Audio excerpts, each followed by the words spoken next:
In this quick video, I will show you how to change download location in Windows 10 or 11 PC. For that we need to open this PC. After that right click on downloads folder, then click on properties, or you can simply alt enter on your keyboard to open this window, and then simply click on location. Now click on move to change the location of download folder. Now you can select the folder which you want to use for your downloaded files, and we can simply use any folder which you want to use for download location.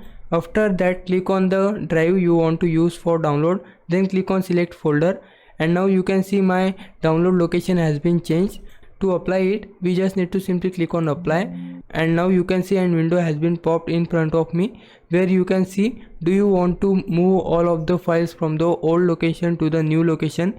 If you want to move your old files, then click on yes, but if you don't want to move your old files, then click on no.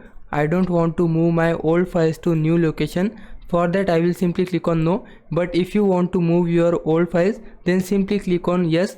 After that your old files will be moved to the new downloaded location. So this is how you can change the download location in Windows 10 or 11 PC. If you found this video helpful, then please consider subscribing my channel and also like this video. Thanks for watching.